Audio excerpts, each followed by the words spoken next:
공수처법이 국회 본회의를 통과하자 자유한국당을 제외한 여야 4+1 협의체는 공정하고 정의로운 국가를 향한 역사적 진전이라고 평가했습니다. 공수처법 표결에 불참한 한국당은 공수처법까지 날치기 통과됐다며 의원직 총사퇴를 결의했습니다. 문재인 대통령이 조금 전 추미애 법무부 장관 후보자의 인사청문 경과보고서를 내일까지 송부해 줄 것을 국회에 다시 요청했습니다. 국회가 내일까지 청문 보고서를 보내지 않으면 문 대통령은 이르면 2일 뒤 2일 추 후보자를 임명할 것으로 보입니다.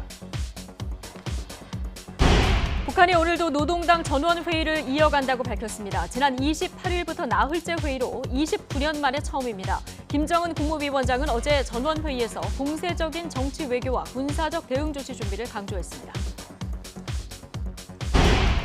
울산 지방선거 개입 의혹 사건에 연루된 송병기 울산시 경제부시장에 대한 구속영장 심사가 조금 전 시작됐습니다. 송 부장은 검찰이 확보한 업무 수첩은 일기 형식의 메모장에 불과하다며 의미를 축소하고 선거 개입 의혹을 부인하고 있습니다. 서울의 아침 기온이 영하 10.9도, 체감 온도는 영하 17도를 기록하는 등 제주도를 제외한 전국에 한파특보가 내려졌습니다. 새해 첫날인 내일 아침도 서울 기온이 영하 6도까지 내려가는 등 강추위가 이어진 뒤에 내일 낮부터 누그러질 것으로 보입니다. 2019년 한 해를 보내는 오늘 밤 제야의종 타종 행사가 열리는 서울 보신각 주변 도로가 일부 통제됩니다. 경찰은 오늘 밤 11시부터 내일 새벽 1시 반까지 보신각 주변 종로와 우정국로 등 일부 구간 교통을 통제한다고 밝혔습니다. 시청자 여러분 안녕하십니까? 12월 31일 뉴스앤 이슈 시작합니다. 선거법에 이어서 공수처법도 이변 없이 본회의를 통과한 이후 여야가 잠시 숨고르기에 들어갔습니다. 여당인 더불어민주당은 견제받지 않는 권력기관이 해체되는 데 대해서 의미를 부여했지만 자유한국당은 마지막 카드인 의원 총사퇴 카드를 꺼내들며 맞서고 있습니다. 국회 연결합니다. 이승배 기자. 네, 국회입니다. 네, 어제 공수처법 통과를 계기로 민주당은 검찰개혁의 의지를 더 강하게 피력하는 분위기군요. 예, 그렇습니다. 여당인 더불어민주당은 공수처법이 본회의를 통과한 어제를 역사적인 날이었다라고 다시 한번 지켜세웠습니다. 이인영 원내대표는 공수처 설치를 환영하면서 견제받지 않은 권력이었던 검찰의 해체가 시작되는데 가장 큰 의미를 부여했습니다. 그러면서 독단과 특권에 의존하는 굴레를 집어던지고 투명하고 공정한 시스템을 구축하는 새로운 시대로 진입했다고 강조했습니다. 4+1 협의체 협상에 참여한 정의당도 30년 지체된 개혁의 대전환이 시작됐다면서 공수처법 통과를 환영했습니다. 심상정 대표는 오늘 오전 정의당 농성 해단식에서 개혁을 열망하는 국민의 지지와 성원 덕에 정치개혁과 검찰개혁의 교두보를 마련했다면서 감사의 뜻을 밝혔습니다. 아직 검경수사권 조정법안과 유치원 3법 그리고 민생법안이 남아있지만 연초에 차질 없이 통과시킬 것이라고 자신감을 내비쳤습니다. 민주당은 일주일 정도 냉각기를 가진 뒤에 빠르면 3일이나 6일쯤 남은 패스트트랙 법안, 검경수사권 조정과 유치원법 등을 처리할 생각입니다. 이런 가운데 한국당이 의원직 총사퇴 카드를 꺼내 들었는데 실현 가능성은 있는 겁니까? 네, 그렇습니다. 그 예산안과 선거법 그리고 공수처법까지 통과가 되자 한국당은 어제 소속 의원 대부분에게 의원직 사퇴서를 받았습니다. 어제 본회의가 끝난 뒤 의원총회에서 총사퇴를 결의했는데요. 사실상 야당으로서 할 수 있는 마지막 카드를 꺼내든 셈입니다. 심재철 원내대표는 민주당과 여4당 그리고 문희상 의장이 합세한 날치기 통과로 모두가 분노를 참지 못해 이런 결정을 내렸다고 밝혔는데요. 그러면서 머릿수로 밀어붙이는 만행을 막아내기 위해서 내년 총선 승리의 길을 갈 수밖에 없다면서 표심을 호소했습니다. 한국당은 이 총사퇴 카드를 앞으로 어떻게 활용할지는 아직 정해지지 않았습니다. 하지만 실제 사퇴를 위해서는 본회의 표결을 거쳐야 하기 때문에 상징적인 의미일 뿐 실효성이 있겠느냐는 의견도 나오고 있습니다. 한국당은 사퇴는 의원들의 결기를 보이기 위한 것이라며 오는 3일 대규모 장외 집회를 예고했습니다. 지금까지 국회에서 YTN 이승배입니다. 문재인 대통령은 오늘 국회에 추미애 법무부 장관 후보자에 대한 인사청문 경과보고서를 내일까지 보내달라고 다시 요청했습니다. 재송부 시한을 이틀로 잡은 건 이번 정부 들어 가장 짧은 것으로 법무부 장관 공백과 국회 상황 등을 고려한 것으로 보입니다. 이 기한 내에 국회가 보고서를 보내지 않으면 장관 임명이 가능해서 문 대통령은 새해 첫 업무일인 모레 추 후보자를 정식 임명할 전망입니다. 국회는 어제 추 후보자에 대한 인사청문회를 열었지만 청문 보고서는 채택하지 못했습니다.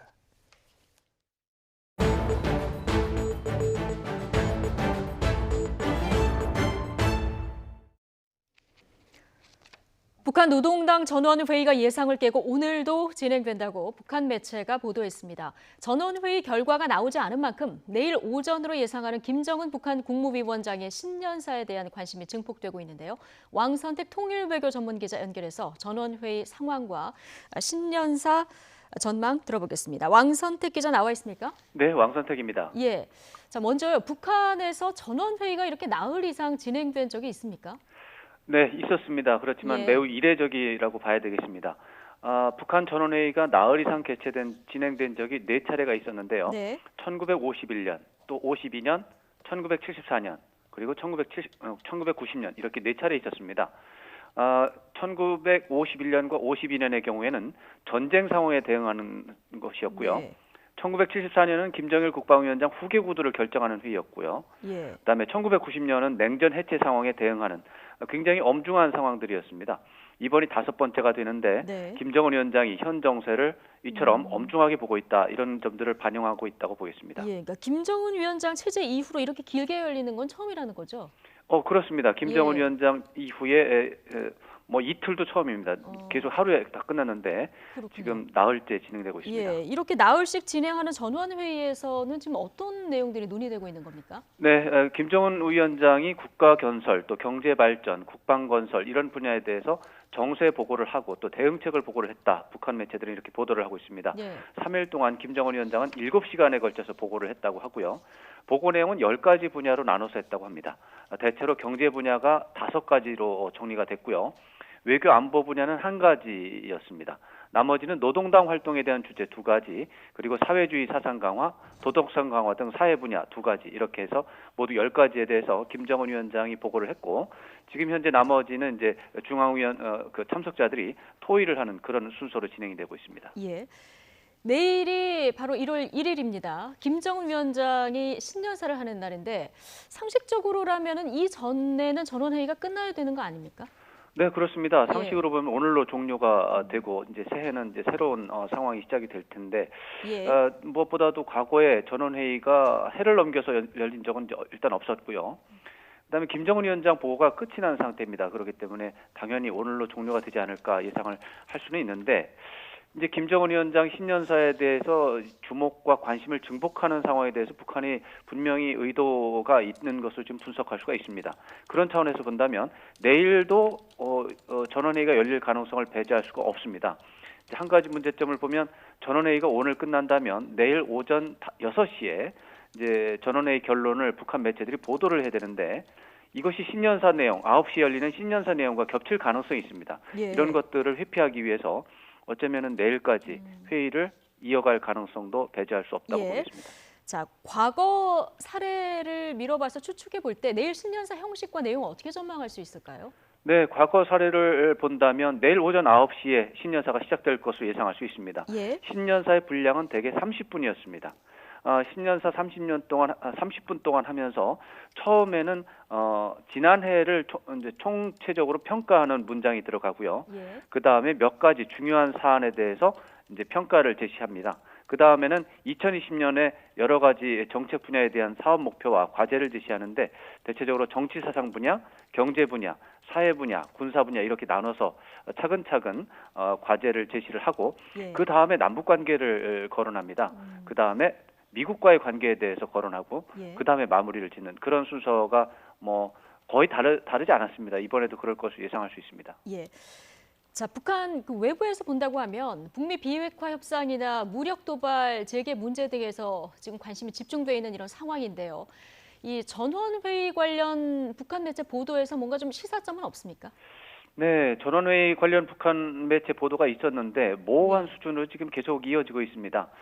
김정은 위원장이 오늘 아침 보도를 볼 때 김정은 위원장이 간과하고도 장구한 투쟁을 결심했다 이런 내용이 나오는데 이 내용을 본다면 북미 대화 단절 등 강경 노선을 시사한 것으로 볼 수 있습니다. 그렇지만은 그 문장의 다른 부분을 보면 혁명의 최종 승리를 위해 그리고 위대한 인민을 잘 살게 하기 위해라고 하는 그런 부분도 있습니다. 이런 부분은 불필요하게 과격한 노선을 채택하지 않을 수 있다. 이런 부분에 무게를 두는 그런 부분이 되겠습니다. 전체적으로 미국과의 협상에서 성과가 없는 것에 대해서 실망하면서 자력갱생을 중심으로 강경 노선을 채택할 것이다. 이것은 충분히 예측할 수 있는데 다만 북미 비핵화 협상 중단을 선언할 가능성이 있겠느냐? 이것은 아직 모호한 상황이라고 보고요. 또 무력 도발 재개 가능성까지 시사할 것이냐? 이것도 아직은 명확하지는 않고 어쩌면 조건을 제시하는 선에서 어떤 협박하는, 경고하는 그런 수준은 예상할 수 있다 이렇게 봐야 되겠습니다만 말씀드린 대로 모호성이 굉장히 많기 때문에 신년사에 대한 관심, 주목 계속 증가할 것으로 예상됩니다. 예, 알겠습니다. 여기까지 듣겠습니다. 지금까지 왕선택 통일외교 전문 기자였습니다. 네, 자 이런 가운데 미국 행정부에서 대북 정책을 총괄하는 마이크 폼페이오 국무장관이 북한이 대치가 아닌 평화의 경로로 이어지는 결정을 하길 바란다 이렇게 밝혔습니다. 북한이 정한 북미 협상의 시한이 거의 마무리된 가운데 북한이 노동당 전원회의를 강도 높게 여는 데 대해서 협상 궤도를 벗어나지 않는 결론을 내달라 이런 메시지인데요. 워싱턴 강태욱 특파원입니다. 폼페이오 국무장관이 북한에 대해 대치가 아닌 평화의 경로로 이어지는 결정을 하길 바란다고 밝혔습니다. 연말에 북한이 하는 것을 지켜보고 있다면서 이같이 말했습니다. 또 최선의 행동 방침은 핵무기 제거를 통해 주민들에게 더 나은 기회를 창출하는 것이라는 걸 북한 지도부에 확신시키는 경로를 찾아낼 수 있다고 설명했습니다. 이는 북한이 스스로 정한 연말 시한이 끝나는 즈음에 열고 있는 노동당 전원회의를 염두에 둔 것입니다. 북한 지도부가 긍정적인 방향으로 논의를 마무리하길 바란다는 메시지입니다. 폼페이오 장관과 미 행정부는 북한의 도발 가능성이 커진 시점부터 이같이 대화 우선이라는 입장을 유지해 왔습니다. We need to jointly figure out a way together to assist the North Koreans to get there so that North Korea can and the North Korean people can have the brighter future that President Trump has spoken so often about. 이런 가운데 알렉산드르 마체고라 북한 주재 러시아 대사는 연말 시한이 지나더라도 북미가 협상을 통해 교착 국면을 타개할 가능성이 완전히 사라지지는 않을 것이라고 전망했습니다.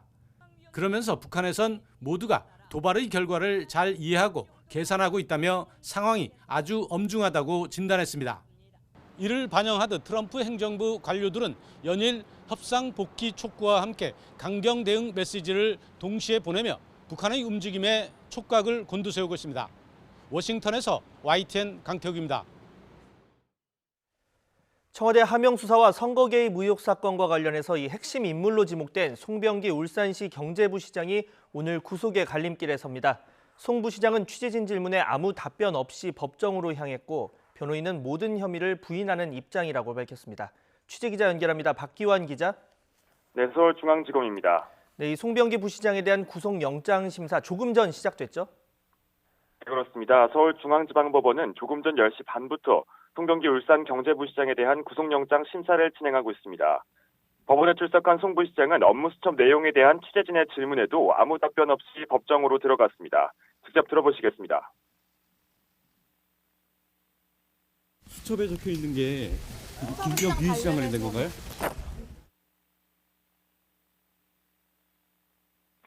송 부시장은 지난해 지방선거를 앞두고 당시 야당 후보였던 김기현 전 울산시장 측근 관련 비리를 청와대에 제보하고 이를 경찰이 수사에 나서도록 하는 방식으로 선거에 개입한 혐의를 받고 있습니다.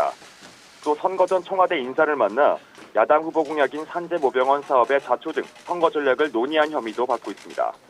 검찰이 확보한 송 부시장 업무 수첩에는 송철호 울산시장 경선 경쟁자였던 인동호 전 최고위원 출마를 포기시켜야 한다는 내용 등도 담긴 것으로 전해졌습니다. 송 부시장 측은 오늘 영장 심사에서 자신과 관련한 혐의를 모두 부인하는 취지의 주장을 펼 것으로 보입니다. 선거 전략 등의 수첩 내용은 캠프에서 들은 걸 적은 것일 뿐이고 하명 수사 의혹은 자신이 청와대에 제보하기 전에 이미 경찰 수사가 시작돼 상관없다는 입장입니다. 송 부시장은 이번 사건의 의혹을 풀 핵심 인물로 꼽혀온 만큼 오늘 영장 심사 결과가 향후 검찰 수사에 분수령이 될 것으로 보입니다. 송 부시장의 구속 여부는 오늘 밤 늦게 결정될 것으로 예상됩니다. 네, 검찰 수사 상황도 짚어보겠습니다. 어제는 임동호 전 민주당 최고위원 그리고 김기현 전 울산시장을 다시 불러서 조사를 했다고요? 네, 그렇습니다. 서울중앙지검 공공수사 2부는 어제 오후 임 전 최고위원과 김 전 시장을 각각 참고인 신분으로 불러 세 번째 조사를 벌였습니다. 임 전 최고위원은 8시간 동안의 검찰 조사를 받은 뒤 송병기 부시장의 업무 수첩 등 그동안의 조사 내용을 확인하는 차원의 조사였다고 설명했습니다. 앞서 임 전 최고위원은 송 부시장의 업무 수첩에 대해 내용이 악의적이고 믿을 수 없는 부분도 많다고 비판하기도 했는데요. 어제 검찰 조사를 받은 뒤에는 송 부시장 수첩이 꼼꼼하게 기록돼 소설은 아닌 것 같다며 다만 누구의 생각을 적은 것인지 알기는 어려웠다고 밝혔습니다. 또 송 부시장 수첩에서 조국 전 법무부 장관의 이름을 봤다고 말했지만 청와대 개입 가능성에 대해서는 거듭 부인했습니다. 김기현 전 시장도 검찰 조사 후 송철호 시장 캠프가 송 부시장을 통해 울산시 내부 정보를 입수하고 자신을 공격하기 위한 전략을 논의한 증거를 확인했다고 주장했습니다. 두 사람 이야기 직접 들어보시겠습니다. 저는 조국과 일면식이었거든요. 조국 수석하고. 근데 거기에는 어떻게 이렇게 임동으로 움직일 카드가 있다 이렇게 얘기를 한 걸로 봐서 그게 사실인지 아닌지 제가 알 수가 없잖아요. 외부에 공개하지 않는 그런 내부 정보까지 다 송병기를 통해서 입수해 가서 그것을 가지고서 때로는 그걸 어떤 경우는 뭐 방송을 통해서 공격하라고 하는 그런 이메일도 주고받고 뭐 그랬더라고요. 매우 강력한 네거티브를 아주 계획적으로 치밀하게 진행했다. 검찰은 하명 수사 의혹과 관련해 백원우 전 청와대 민정비서관 등 당시 첩보위첩에 관여한 인사들을 이미 소환해 조사했습니다. 송 부시장의 구속 여부가 결정된 뒤에는 의혹의 당사자인 송철호 울산시장과 김 전 시장 측근 수사 지휘 책임자였던 황운하 전 울산경찰청장도 소환할 것으로 보입니다. 지금까지 서울중앙지방법원에서 YTN 박규환입니다. 네, 조금 전 들어온 속보 하나 전달드리겠습니다. 검찰이 조국 전 법무부 장관을 불구속 기소했습니다. 서울중앙지검 반부패 수사 2부는 오늘 조국 전 법무부 장관에 대해서 허위 공문서 작성 그리고 뇌물수수 혐의 등으로 불구속 기소했다고 밝혔습니다. 조 전 장관은 앞서 자녀 입시 비리 그리고 가족들이 투자했던 사모펀드 의혹 등에 연루된 이 피해자 신분으로 서울중앙지검에서 3차례 조사를 받아왔는데 이 조사에서 조 전 장관은 일부 질문을 제외하면 대부분 묵비권을 행사해 왔습니다. 좀 더 자세한 소식은 취재기자 통해서 들어오는 대로 또 전달을 드리겠습니다. 2019년의 마지막 날인 오늘 아침 올겨울 들어서 가장 강력한 한파가 기승을 부렸는데 이 강추위는 새해 첫날인 내일 아침까지 이어진다고 합니다. 이 떠오르는 해를 보면서 각오를 다지려다가 감기 걸리실 수도 있으니까 방한 대책 반드시 마련하셔야겠습니다. 취재기자 연결해서 자세한 날씨 상황 알아보겠습니다. 정혜윤 기자. 네, 정혜윤입니다. 네, 오늘 아침 저도 출근할 때 정말 추웠는데 기온 얼마나 떨어진 겁니까? 네, 올겨울 들어 가장 낮은 기온을 기록한 데다 바람까지 강해서 체감 추위가 더 심했습니다. 오늘 아침 가장 기온이 낮은 곳은 강원도 화천군 광덕산으로 비공식 기록이지만 영하 20.3도까지 떨어졌습니다. 네, 철원 영하 12.5도, 서울 영하 10.9도, 광주 영하 3.8도, 대구 영하 5.1도 등 제주도를 제외한 전국 기온이 영하권에 머물렀습니다. 특히 찬바람이 강하게 불면서 서울 체감온도는 영하 17도까지 곤두박질했습니다. 한낮에도 서울 기온이 영하 3도에 머무는 등 2019년의 마지막 날은 영하권 추위 속에 저물겠습니다.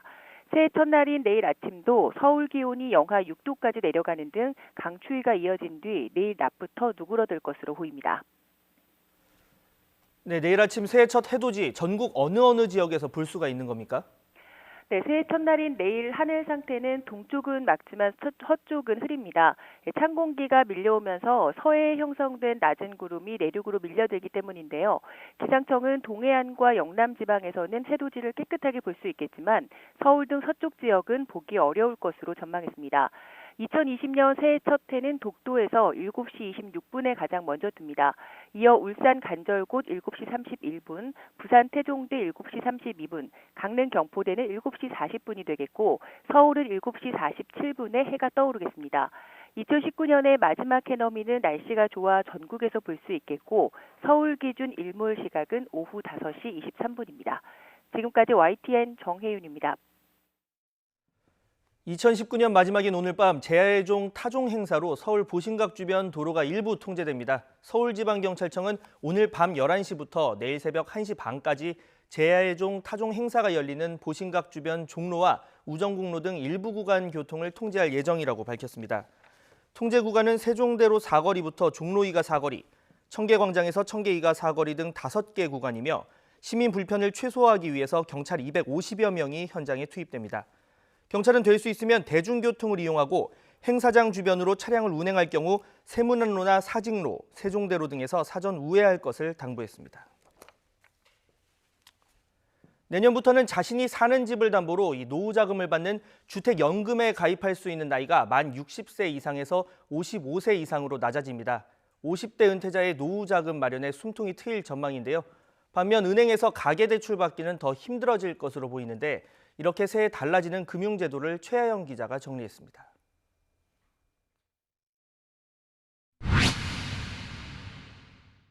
새해 1분기부터는 만으로 55살을 넘기면 주택연금에 가입할 수 있습니다. 주택연금은 자신이 사는 집을 담보로 매달 노후자금을 받는 장기 주택 저당대출입니다. 120만 가구가 새로 가입 자격을 얻게 되는데 만약 3억 원 주택을 갖고 55살에 연금에 가입하면 월 46만 원씩을 평생 받을 수 있습니다.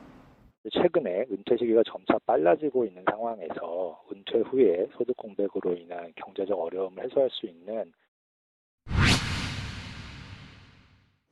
반면 은행권의 가계대출 문턱은 더 높아집니다. 은행의 예금 잔액과 비교한 대출 잔액을 뜻하는 예대율 규제가 한층 깐깐해지기 때문입니다. 은행들은 예대율을 100% 밑으로 맞춰야 하는데 이를 산정할 때 기업대출 가중치는 낮아지는 반면 가계대출 가중치는 15%포인트 높아집니다. 같은 예금액을 기준으로 기업대출은 15% 늘릴 수 있지만 가계대출은 15% 줄여야 한다는 뜻입니다. 대신 대출받을 때 중요한 개인 신용평가 기준이 지금보단 유연해집니다. 등급으로 나누었던 개인 신용평가 체계는 하반기부터 1에서 1000점까지의 점수제로 바뀝니다. 금융당국은 그동안 7등급 상위와 6등급 하위 사이 큰 격차가 없는데도 대출 심사 때 희비가 엇갈렸다며 앞으로는 이런 불이익을 받던 240만 명이 대출 이자를 연 1%포인트가량 낮출 수 있을 것으로 보인다고 설명했습니다. 대학생이나 미취업 청년들이라면 저금리 정책 금융상품도 이용할 수 있습니다. 만으로 34살 이하 미취업 청년이나 대학생, 사회초년생 등이 대상으로 최대 1,200만 원 한도에서 연 3.6%에서 4.5%의 금리로 대출받을 수 있습니다. 또 취업 준비를 위해 휴학했거나 졸업을 미룬 경우에도 이용 가능합니다. YTN 최하영입니다. 올해 소비자 물가 상승률이 관련 통계 집계 이후 가장 낮았습니다. 통계청이 발표한 연간 소비자 물가 동향을 보면 올해 소비자 물가 지수는 전년보다 0.4% 상승했습니다. 이는 통계청이 지난 1965년 소비자 물가 집계를 시작한 뒤 가장 낮은 수준입니다. 이전 최저 기록은 2015년에 0.7%로 소비자 물가 상승률이 0%대를 기록한 건 이번이 세 번째입니다. 통계청은 수요 측 상승 압력이 크지 않은 가운데 농축 수산물과 석유류 가격 하락, 무상교육과 건강보험 보장성 확대로 역대 가장 낮은 상승률을 기록했다고 밝혔습니다. 다만 12월 상승률은 6개월 만에 최대 폭인 0.7% 상승하며 반등 징후를 나타냈습니다. 최근 조원태 한진그룹 회장과 어머니 이명희 정석기업 고문의 이른바 성탄절 다툼이 알려지면서 이 한진과의 경영권 분쟁이 연일 논란입니다. 이렇게 논란이 확산하자 이 고문과 조 회장이 공동으로 사과문을 냈는데 내년 3월 주주총회를 앞두고 서둘러 수습에 나선 것으로 보입니다. 백종규 기자의 보도입니다. 조원태 한진그룹 회장과 이명희 정석기업 고문이 기자들에게 이메일을 보냈습니다. 불미스러운 일로 심려를 끼쳐 사죄드린다면서 조 회장이 어머니인 이 고문에게 깊이 사죄했고 이 고문도 수용했다고 밝혔습니다. 또 가족이 화합해 고 조양호 회장의 유운을 지켜나가겠다고 덧붙였습니다. 이례적으로 공동 사과문까지 낸 가족 분쟁의 발단은 조원태 회장의 누나인 조연아 전 대한항공 부사장이 지난 23일 발표한 입장문이었습니다. 조원태 회장이 유운과 달리 그룹을 운영하고 있다고 비난하는 내용이었는데 조 회장은 어머니인 이 고문이 사실상 누나의 편을 들어줬다며 불만을 제기한 것으로 전해졌습니다. 성탄절에는 이 고문 자택을 찾아 격한 언쟁을 벌였고 부서진 집기와 이고문이 닫힌 사진까지 공개됐습니다. 남매의 난에 이어 모자의 난까지 드러나면서 비판 여론이 들끓자 소동이 일어난 지 닷새 만에 사과문을 낸 겁니다. 특히 조 회장의 사내이사 재선임이 논의될 주주총회가 내년 3월로 다가온 시점이기도 해서입니다.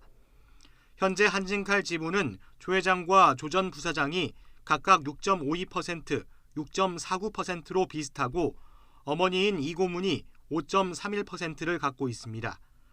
표 대결이 이루어지면 자칫 경영권을 상실할 수도 있는 만큼 가족의 도움이 절실한 조 회장이 즉각 사죄하고 단합하는 모습을 보이려는 의도라는 해석이 나옵니다. 대외적인 신인도가 낮아졌고 다른 주주들에 대한 부정적인 것이 많기 때문에 일단 이님을 위해서는 가족 간에 합의하는 것처럼 보여야 되기 때문에 합의문을 발표한 것으로 보입니다. 그러나 이른바 땅콩 회항 이후 경영에 복귀하지 못한 조 전 부사장이 불만을 품고 있는 등 해결되지 않은 가족 간 문제는 여전합니다. 한진 총수 일가의 경영권 분쟁이 봉합되기 쉽지 않을 것이란 전망이 높은 이유입니다. YTN 백종규입니다.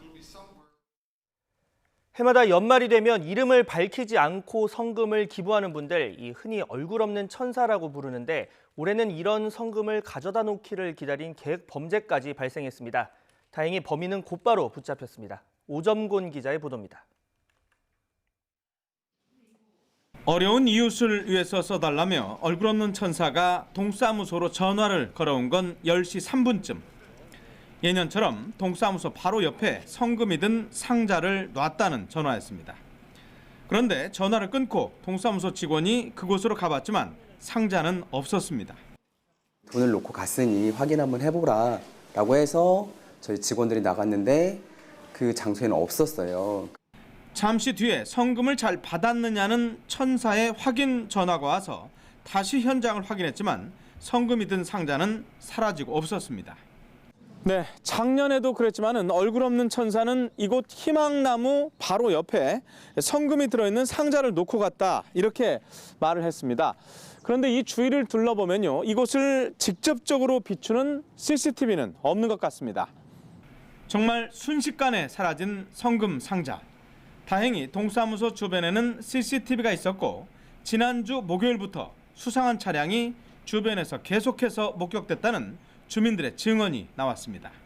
슈퍼가 우리 밭을 보고 있어요. 슈퍼가 뭐라 맨날 매년 오니까 누가 이제 여기서 했다고 봐야죠. 수상한 차량은 흰색 SUV 차량이었는데 특히 돈이 사라진 날 아침에는 번호판도 가리고 있었다고 합니다. 목요일 금요일 이틀 있었어요. 이틀 있었고 토요일날 일요일날 없었고 오늘 아침에 남발을 가리고 있었어요. 용의 차량을 특정한 경찰은 주소지를 파악했고 추적 끝에 충남 계룡에서 범인을 붙잡았습니다. 공범까지 범인은 30대 2명이었습니다. 이들은 언론 등을 통해서 매년 이맘때쯤 기부를 한다는 것을 알고 근처에서 기다렸다고 경찰에서 진술했습니다. 성금인지 알고 훔치셨나요? 훔쳐간 성금도 다행히 회수됐습니다. 5만 원권 6천만 원과 돼지 저금통이 상자에 들어있었습니다. 전주 얼굴 없는 천사의 선행은 올해로 20년째, 전체 성금은 7억 원이 넘습니다. 하지만 이렇게 성금까지 노리는 씁쓸한 세태에 내년에는 얼굴 없는 천사가 경찰 입회 하에 성금을 전달해야 하지 않을까 하는 우스갯소리까지 나오고 있습니다. YTN 오점곤입니다.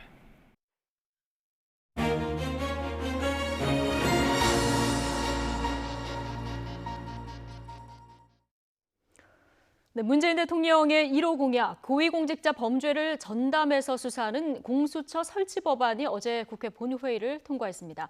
한국당이 표결에 불참한 가운데 재석 177, 찬성 160, 반대 14명, 기권 3명으로 생각보다는 쉽게 국회 문턱을 넘었습니다. 어제 반대 14명 가운데 이름을 올린 바른미래당 박주선 의원 연결해서 공수처 어떤 점을 좀 우려하고 있는 건지 입장 들어보겠습니다. 자, 의원님 나와 계시죠? 네, 안녕하세요. 예, 안녕하세요. 자, 공수처 개인적으로 반대하는 의원들도 좀 있어서 이탈표가 얼마나 나오나 관심이었는데 찬성이 160표, 생각보다는 좀 넉넉한 표차로 통과가 됐습니다. 자, 의원님은 바른미래당 당권파 가운데서는 유일하게 반대표를 던지셨어요? 네, 그렇습니다. 예, 그동안 바른미래당 당권파 중에서 공수처 설치에 좀 공개적으로 반대해온 분이 의원님 말고도 이제 주승용 의원, 김동철 의원인데 어제 김동철 의원은 기권표를 던졌고요. 주승용 의원은 결국 찬성하셨거든요. 나머지 두 분의 이야기 표결 뒤에 좀 들어보셨습니까? 그분들은 너무 많은 문자 폭탄을 받고 협박전화를 받아가지고 예. 전화기를 아예 꺼놓고 산다는 이야기를 했습니다. 그래서 아마 그 여론의 압박을 좀 견디지 못했지 않았나 저는 그렇게만 생각합니다. 박주선 의원님도 받으셨을 거 아니에요? 무척 많이 받았죠. 예, 알겠습니다. 그러나 제가 협박을 받고 네. 욕설을 얻어듣고 하는 것보다는 네. 이 공처가 가게 되면 설립이 되게 되면 그 문제점이 너무 크고 네. 그 폐해가 너무 크기 때문에 설령 제가 당하더라도 이것만은 좀 막아야 되겠다는 게 제 초심이었고 또 저 결의였습니다. 네, 자 우려하시는 부분들을 좀 하나씩 보죠. 어제 통과된 공수처법은 이제 윤수아 의원이 대표 발의한 내용인데요. 공수처 자체를 반대하시는 겁니까? 이 법안이 문제가 있다는 겁니까? 우선 법안 문제도 크고 지금 사법권 죄송합니다. 검경 수사권이 조정이 되게 되면 소위 말하는 무소불위 검찰의 권한이 대부분 경찰로 넘어갑니다. 네. 그렇게 되면 수사권은 이제 경찰이 가져가기 때문에 검찰에 대해서 얼마든지 무제한으로 강력한 수사를 할 수 있기 때문에 굳이 공수처를 국민 혈세를 들여 또 만들 필요가 뭐가 있느냐 하는 뜻이고요. 또 하나는 그래 검찰이 자기네 식구들의 범죄는 감싸기로 해가지고 수사를 일부러 축소를 하고 왜곡을 한다고 한다면 이런 것을 공정한 수사를 담보하기 위해서 이미 상설 특별검사법이 만들어져 있기 때문에 그 특별검사법을 이용해서 특별검사를 임명해서 수사를 하면 됩니다. 그런데 왜 옥상옥의 이 공수처를 꼭 만들어야 되는 것이냐 하는 말씀을 드린 거고요. 또 하나는 그 법의 내용을 보더라도 지금 공수처는 누구도 여기에 감시를 하거나 감독하거나 지휘를 할 수가 없는 독자적인 조직입니다. 또 그리고 이 조직은 다른 기관에서 고위공직자 범죄를 수사를 하고 있게 되면은 수사를 중단을 시키고 자기들이 가져가가지고 그 수사를 할 수가 있습니다. 예를 들면 공수처장이나 공수처에 있는 검사를 검찰에서 또 경찰에서 수사를 하게 되면 바로 즉시 공수처에 통보를 하게 되는데 그 공수처에서 이 사건 수사는 우리가 하겠다고 가져오라 했을 때 이 수사가 제대로 되겠습니까? 그리고 또 검찰이 제 식구를 봐준다고 하는데 공수처 내에서 일어난 범죄에 대해서는 제 식구 안 봐주겠습니까? 그러면 고위공직자 비리 수사처를 수사하는 또 공직자 비리 수사처 또 비리 수사처를 또 위에 만들어야 됩니까? 그러면? 자, 그러니까 검찰의 견제는 검경 수사권 조정이라든가 상설 특검으로 인해서 충분히 할 수 있고 이제 공수처는 옥상옥이 될 수 있다 이런 얘기를 지금 해주셨는데, 자 지금 말씀하신 여러 가지 우려점이요, 수사기관의 그 어떤 이첩 의무 조항이라든가 기소권을 주느냐 마느냐 이런 부분들의 우려점을 일부 보완한 것이 이제 권은희 의원의 수정안 아니겠습니까? 네, 그렇습니다. 이 안은 그 공동 발의를 하셨는데요. 저는 권은희 의원에게도 이미 아까 말씀드린 대로 검경 수사권이 조정이 되고 상설특검법이 있기 때문에 또 그리고 검찰 자체의 계획들이 많은 조치가 이루어지고 있기 때문에 저는 공수처 자체가 필요 없다고 본다마는 지금 원래 공수처 법안 원안이 통과되게 되면 최악인데 권은희 의원은 그래도 차악은 된다. 그래서 최악보다는 차악을 선택할 수 있는 기회를 주는 것이 또 거기에 협력하는 것이 도리가 아니었냐 싶어가지고 제가 공동 발의에는 참여를 했었는데 어제 본회의 표결장에는 그것도 제가 반대를 했습니다. 기본적으로 공수처에 대해서 반대하신다. 아까 검경 수사권 조정으로 충분하다 말씀을 하셨는데 지금 내년이 되면 이제 국회에서 아마 검경 수사권 조정안도 국회에서 통과될 예정으로 있는데요. 마지막까지 수사 종결권, 경찰의 수사 종결권을 주느냐 마느냐 이게 이제 쟁점이었고요. 포함이 돼서 올라 있습니다. 표결을 하게 되면은 이 검경 수사권 조정안에는 찬성할 예정이십니까? 이 검경 수사권 조정안은 국가 100년 대계를 보는 국민을 위한 또 인권을 보장하기 위한 그런 수사권 조정이 돼야 되기 때문에 이렇게 우격다짐이나 즉흥적으로 해서는 안 되고 차분하고 진지하게 정말 시간이 걸리더라도 논의를 해가지고 가야 된다. 저는 그런 입장을 취하고 있고 내년 1월 달에 또 이 벼락치기식으로 또 상정을 해가지고 처리를 한다면 그것도 큰 문제가 있다고 생각되기 때문에 그럼 만약에 지금 올라와 있는 최종 안으로 표결을 한다면 의원님은 어떤 선택을 하실 겁니까? 이 상태에서는 동의하기 어렵습니다. 동의하기 어렵다. 역시 여기도 반대표를 던질 예정이시군요. 네. 예. 자, 그런데 이제 공수처 법 통과 관련해서 검찰의 무소불위 권력이 기소 독점권 때문이다. 이렇게 보는 분들도 많이 계세요. 이런 이유로 이제 공수처에 부분적으로나마 기소권을 주는 부분 의미 있게 평가하는 분들도 많고 사실 어제 다수 의원들이 찬성표를 던진 이유기도 하거든요.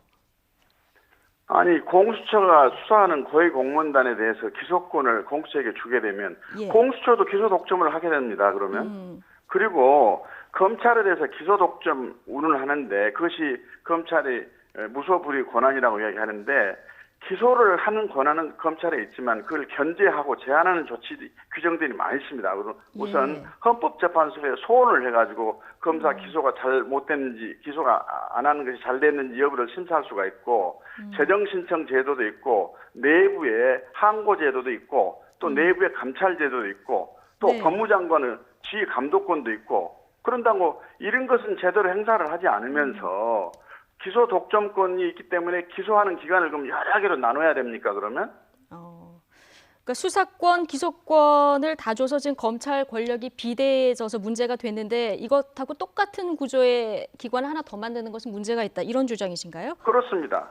그러니까 지금 고위공수처는 검찰 개혁의 본질과는 아무 관계가 없고 고위공수처는 수사만 하는 기관이기 때문에 검사나 판사 수사하는 기관인데 이 수사를 한다는 기관이 있게 되면 스스로 알아서 검찰은 국민이 원하는 방향으로 갈 거고 법원도 그럴 거다 하는 정말로 선의 기대를 하고 있는데 진돗개가 있다고 그 동네 진돗개 한 마리 때문에 생기가 다 도망가고 도둑이 없어집니까? 또 그리고 정말로 중요한 것은 이 공수처는 제대로 된 수사권을 행사를 해가지고 실질적으로 수사 결과를 발표하지 않으면은 국민 혈세만 낭비하는 개점휴업 상태에서 월급만 받아먹는 그런 기관이 되어버립니다.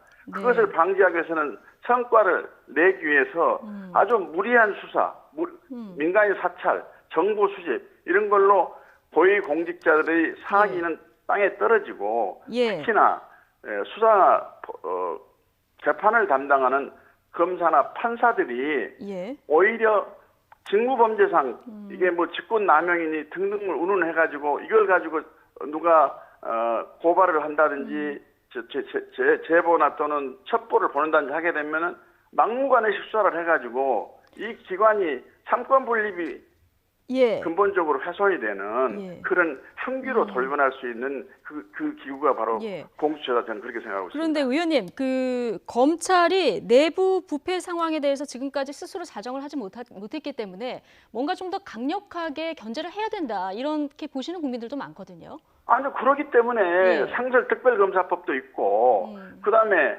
그 나중에 또 일반 특별검사를 해가지고도 많이 밝혀냈고 그렇지 않습니까? 그런데 이 공수처만 생기면 검찰에 있는 자정 노력도 없이 무조건 범죄가 공수처가 무섭기 때문에 없어질 것이다 하는 것은 너무 도에 어긋나는 낙관이라고 생각합니다. 마지막 질문 한 가지만 드리겠습니다. 한국당에서는 지금 공수처 자체가 위헌이다 이렇게 주장을 하는데 이게 법률가 입장에서 봤을 때 근거가 있는 주장입니까?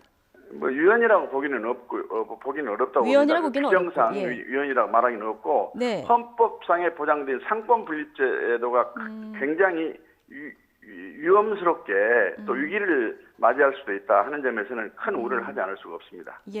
알겠습니다. 법안은 이미 통과가 됐고요. 내년 7월부터 적용이 되는데 말씀하신 우려점들 앞으로 좀 보완이 돼야 될 것 같다 이런 생각은 들고요. 오늘 말씀은 여기까지 듣겠습니다. 바른미래당 박조선 의원이었습니다. 고맙습니다. 네. 네, 어제 5,174명의 신년 특별 사면자 명단이 발표됐죠. 일반인들이 대부분이지만 이광재 전 강원지사, 한상균 전 민주노총 위원장, 광노현 전 서울시 교육감 등이 눈에 띕니다. 자, 민주당은 국민통합에 기여할 거라 했고요. 한국당은 총선용 코드 사면이란 비판을 내놨습니다. 다가올 총선 지역에 어떤 영향이 있을지 잠시 뒤 전국 대담 코너에서 이 이야기도 좀 해보겠습니다. 2부에서 뵙겠습니다.